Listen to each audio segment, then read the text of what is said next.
Some, and sometimes when a person is murdered, some people may have the view that their family member's life was taken, but they don't want to see the life of another human being being taken as justice for the murderer. What if a person doesn't believe in this kind of justice, like, or they can take the life of the person that murdered their family member? What if they want to just simply forgive? Well, how does Islam view this? Can you? Sure. The only purpose of the justice system in Islam is to bring healing to the injured person. It does not bring retaliatory feelings, or it does not emphasize revenge. So the fact that you don't want to take somebody else's life doesn't mean that you are violating Islamic values. As a matter of fact, it's just the opposite.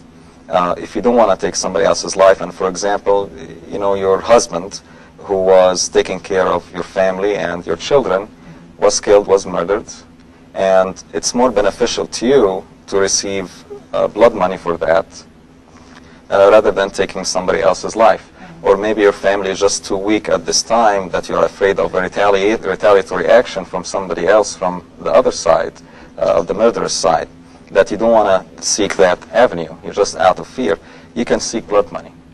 You can do that, so that you can take care of your family, and this is more important to you than just, your emotional healing. Right. But the objective of the justice system of Islam is emotional healing.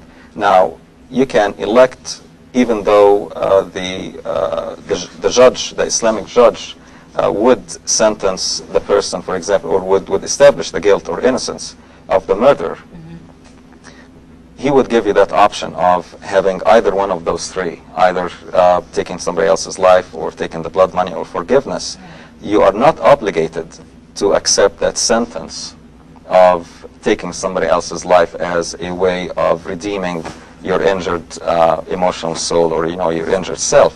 So in Islam, you're not forced to a retaliatory action. You're not forced to having blood money, but you can actually forgive, and this is, as a matter of fact, the best option that Allah subhanahu wa ta'ala mentions in the Quran, that seeking forgiveness it has multiple times of the rewards, inshallah, in the day after, when we all seek the forgiveness of Allah subhanahu wa ta'ala.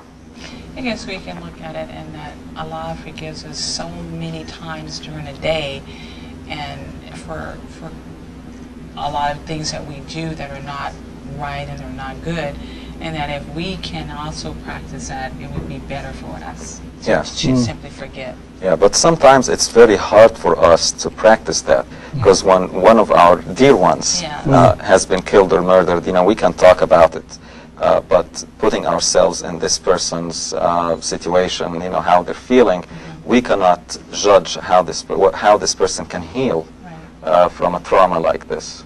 So we leave it to that person to decide, what is it that would bring you comfort, and then that in itself would stop all retaliatory actions that happened before Islam, when somebody would just go and kill another member of that clan or of that tribe, and that would totally stop the revenge. And Allah subhanahu wa ta'ala in the Quran, He says, وَلَكُمْ فِي الْقَصَاصِ حَيَاةِ يَا أُولِي الْأَلْبَابِ. In other words, in English, and there's a saving of life for you in al-qisas, or in a rule of justice, because it does exactly that. It prevents revenge. It prevents indiscriminate and senseless retaliatory actions. Let's talk about killing for the sake of God. Is killing someone for the sake of God in Islam an application of the law of justice, which means that you are killing someone for his sake, and for Islam, therefore, it is justified? Imam Wali, can you give us some insight on that, please? Yes.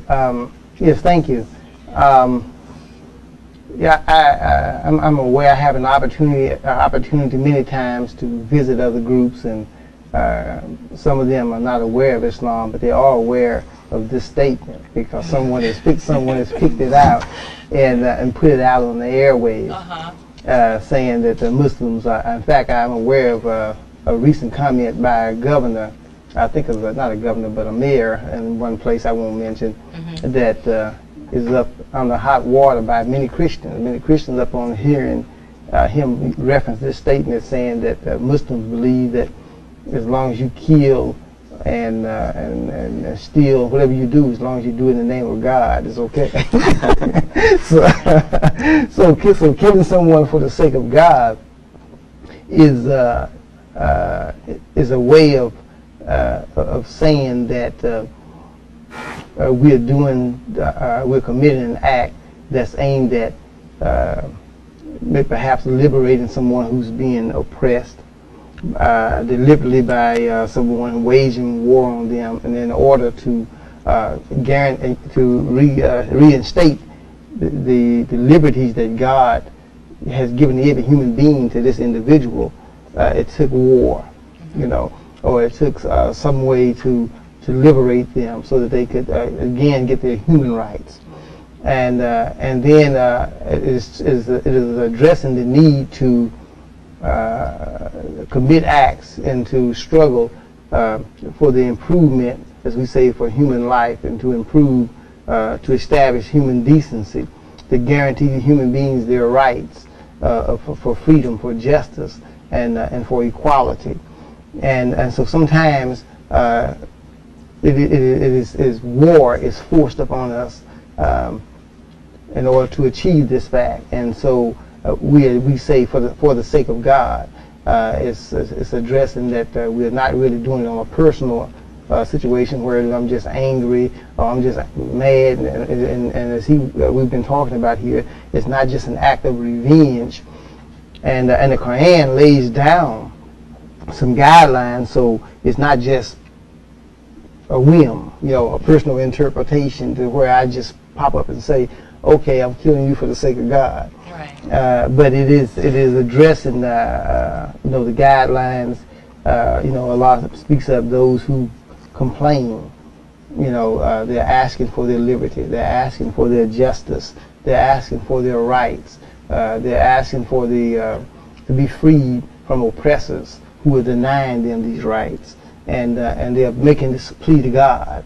And so within the ability, where Muslims have a system where things like this are taking place, and wars have been fought as they were fought in the days of Islam, when many people were trying to prevent the Prophet, praise peace be upon him, from establishing a civilized order, and he was trying to bring in justice for women, justice for children, justice for the weak, justice for all these kind of things, abolishing slavery, all these various things that he was bringing in.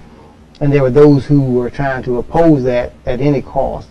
And so Muslims had to go to war was forced upon the Muslims. Many Muslims had to fight. And so this statement is addressing in that spirit, that you are killing someone for the sake of God. Would you also say that it's not just a physical killing of a human being, but the killing of immorality, of those things, the immoral things that are in society, where you're killing off that kind of mentality that brings about the oppression and the inequality, the revenge and those kinds of things that have taken place. So the mentality of those that are doing it, that's what we want to kill off for the sake of God, because then if that's done, it's going to bring about a better society. Well, yes, that's there. That's in there. I think the Quranic languages, they use the term qatila, and which usually differs a little bit from the term jihad, where qatila is actually referring to slaughter. But still, the idea that you are struggling to improve society, right, and to establish the decency and to guarantee human rights, and to liberate people who are being oppressed and even killed, and sometimes forcing us to go to war, to battle against them, to free society and to guarantee those rights. Do you have a comment that you'd like to make? It seems Yes. like you agree. Actually, I heard your comment about the immorality. Right. And a common sense thinking would just tell us that mistreating others who have done nothing except believe in other faiths, let alone killing them, is it can be described as, the least can be described as barbaric and definitely immoral. And let us look at the Quran itself and what it says, because the Quran has put limits on killing.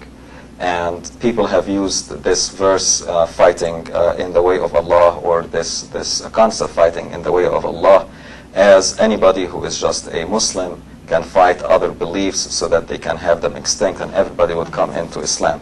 So if we open the Quran and go exactly to that verse, which is verse 192 in chapter 2, we would read what the Quran has said.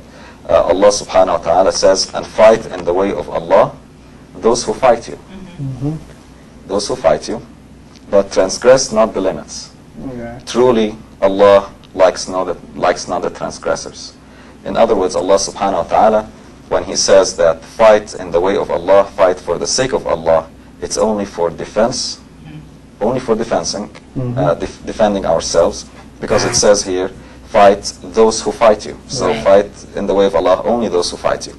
And transgress not the limits. In other words, do not transgress. Do not start the fight and say, I'm fighting for the sake of Allah. So the limits of the Quran that Allah subhanahu wa ta'ala has placed upon us are twofold. One of them is that we can only fight if we are transgressed against, and secondly, if there's a tyrant that is oppressing, and then we have to overcome that tyranny so that we would establish a harmonious, peaceful society. Wouldn't it also mean that you don't take it beyond the necessary needs in order to accomplish the fighting back, and not going beyond that where it's going to cause further harm? Yes. I would think so. It's 'cause some people can go overboard. I know there's a statement there that Allah says that God says that if they offer you peace, accept the peace. And even sometimes when you know that you don't feel they're sincere, They say, but if they offer you peace, so don't just so we got them now, let's wipe them out,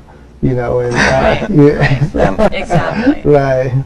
And here, where the law of equality or justice in Islam also prevails over this matter, because in Islam you cannot just kill indiscriminately.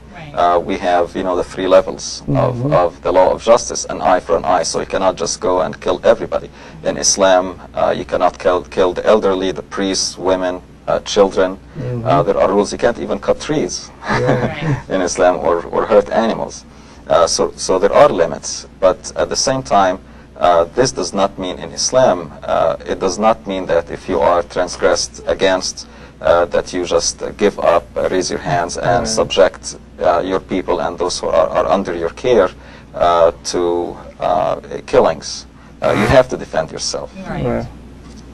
And then for those that do commit the crimes of killing, there's a punishment for them, right? Yes. At some point by Allah subhanahu wa ta'ala for their crimes. Yes. Okay. Yes.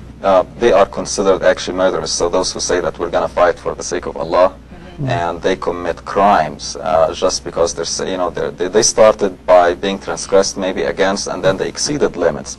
Then they fall in the category of Allah subhanahu wa ta'ala, who called them murderers, and they receive double the torment, as it's in the Quran. The torment will be doubled to him on the day of resurrection, and he will abide therein in disgrace. So you become a murderer after that point that you have transgressed your own limits. I mean, the limits that have been set by Allah subhanahu wa ta'ala.